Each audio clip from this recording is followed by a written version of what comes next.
这款长度达到45厘米的乐高宝马双2真的有海外博主评测的那么好吗？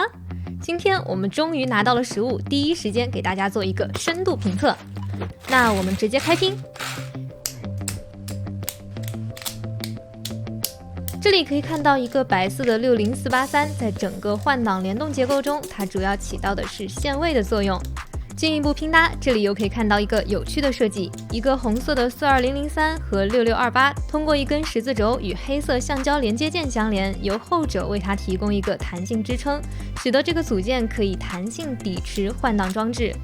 那这里就是换挡驱动结构，在换挡的时候，两个橙色的十字轴连接件可以推动换挡装置向不同的方向旋转，进而实现加档或者降档的操作。在第48步的时候，一定要注意这个橙色换挡齿轮的角度位置和另一侧的白色60483的位置对应关系。如果这里没有对应好，就会导致换挡顺序出现问题。那这里又可以看到一个有趣的设计，一根弯孔臂的一端连接了橡皮筋，中间由一根十字轴提供旋转支点，进而让弯孔臂的另一端弹性抵持32034的截面平面部分。那到这里呢，变速箱就拼搭好啦，让我们来测试一下。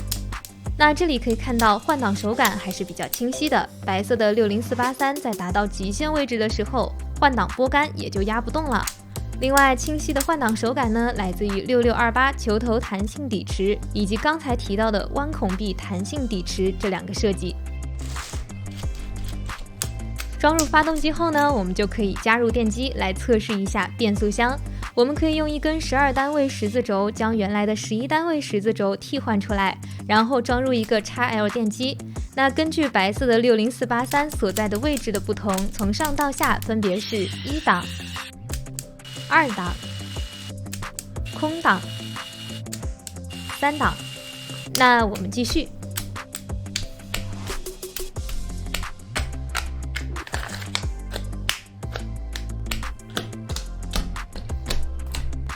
这里可以看到两个全新的制动盘零件，和后面要出现的轮胎轮毂等零件呢，也是一个整体的系列。这里又可以看到两个全新的技术转向零件，带有2个销孔和2个轴孔，也是为了前避震而设计的。这根带有蓝色弹簧的避震也是全新的零件，一端有1个销孔和1个轴孔，另一端有1个销孔。它的弹力非常大，不过弹力并不是来自于这根蓝色的弹簧，而是来自于它的内部。最震撼的新零件来啦，这2组超大的轮胎轮毂，一个巴掌都抓不完，而且配套的轮胎也是一宽一窄。那这2根超长的避震也是为这款摩托专门开发的全新零件，它的连接模块多达6个销孔，顶部还有1个轴孔。除了运用在大型摩托车中，不知道未来还会不会有其他的适用场景。第3分包完成后，就进入了外观搭建的部分。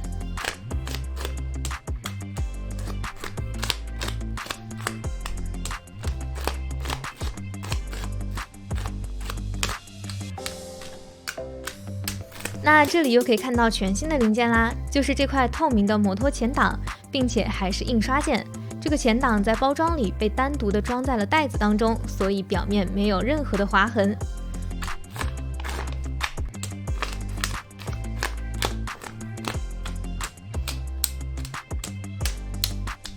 爆肝12个小时，这款宝马双2终于完成啦！和之前海外博主评测的一样，和杜卡迪的对比，一个爸爸一个儿子的感觉。那先来说一下优点，首先是极高的外观还原度以及细节呈现。为了还原宝马双2的前挡，乐高甚至开了一套全新的模具。另外，除了整体线条轮廓的还原，包括天蝎排气、刹车卡钳、前窄后宽的轮胎、内部的4缸水冷发动机等细节也都做了还原。另外，在拼搭体验方面，虽然属于较高难度，但乐高的设计师绝不会让你在拼搭体验上感觉乏善可陈。至少可以看一下这个专门设计的抬高展示支架，它绝不只是作为成品陈列的用途。更重要的是，在拼搭过程中，它可以让摩托始终处于直立的状态，进而让拼搭的操作变得更加方便。当然，最值得称道的还是这款宝马双2带来的多款全新零件，这些成体系的新零件所承载的并不只是这一辆宝马摩托，而是再次的由乐高提出了一种全新比例的摩托设计方案。所以在未来几年，我们一定可以看到更多的同比例的大尺寸摩托设计作品。我们觉得这才是这辆宝马双2冠套的最大意义。那再说这辆摩托成品的可玩性，第一就是它的前后避震。虽然有全新零件的加入，而且避震的感觉很不错，但是我们感觉呢，还是更多的只是让大家体验一下，而不是真正的下地把玩。然后呢，摩托手把可以转向，但不知道这个转向幅度和真车是不是一致的。当然，对于科技组积木来说，最好玩的还是它的换挡设计了。不过它并不持动力板，所以这个乐趣更多的只是在拼搭测试环节。所以综合来说，可玩性并不算是这辆乐高宝马双2摩托的出彩之处，这也意味着精美的透明展示柜也许才是它更好的归处。乐高也提供了2种陈列架，你可以自由的选择。那再来说一下槽点，首先是拼搭难度。相对于大多数乐高科技组冠套来说，这款宝马双2在拼搭方面至少算是较高难度。具体表现为很多拼搭步骤需要非常仔细的对比拼搭手册和实物，并不像其他一些乐高冠套一样，几乎所有步骤都可以非常容易的通过图示就能够判断零件或者模块的拼搭位置。所以如果是新手，在拼搭方面一定要有足够的耐心哦。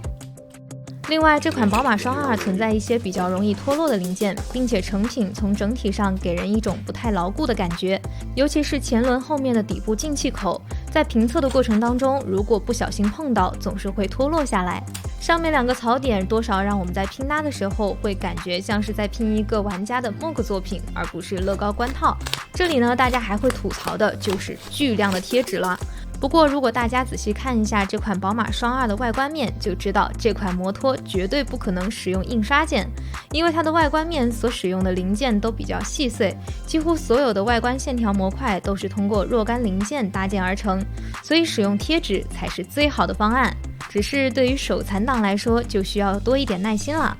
另外还需要特别提出的是，这辆摩托的档位顺序并不符合真车的设定。宝马双2采用国际档，以空档为起始，向上是升档，向下是降档，因此从上到下应该分别是3档、2档、空档、1档。而根据我们的测试结果，这款乐高的档位顺序却是1档、2档、空档、3档，与真车设定恰好是相反的。那这里并不是我们搞错了，因为在测试环节，动力从轮组端输入进来，所以发动机转速和档位的关系是相反的。也就是说，在电机转速恒定的情况下，发动机联动速度越快，档位越低，反之则越高。所有科技组变速箱都是这样的设定。当然，我们并不知道乐高为什么要这样设计，有知道的小伙伴可以在留言说一下你的看法。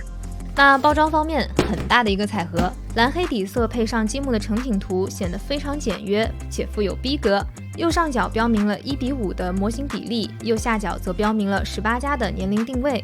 彩盒背面做了模型和原型的对比，以及标明了成品的尺寸。1920片零件被分为了16个零件分包，5个大步骤。拼搭手册装在一个透明的袋子里，里面还有2张贴纸。另外，拼搭手册非常厚，拼搭步骤多达700步。值得一提的是，乐高一共用了12页篇幅来介绍宝马双2这款摩托的原型车，以及这款乐高积木的设计历程。总结来说，再多的槽点都无法否定它的里程碑意义。即使你认为它只是一款科技组摆件，但成系列的全新零件以及它们所承载的全新比例摩托的设计方案，再加上宝马双2的加持，注定会让它成为一款2022年最值得入手的乐高冠套之一。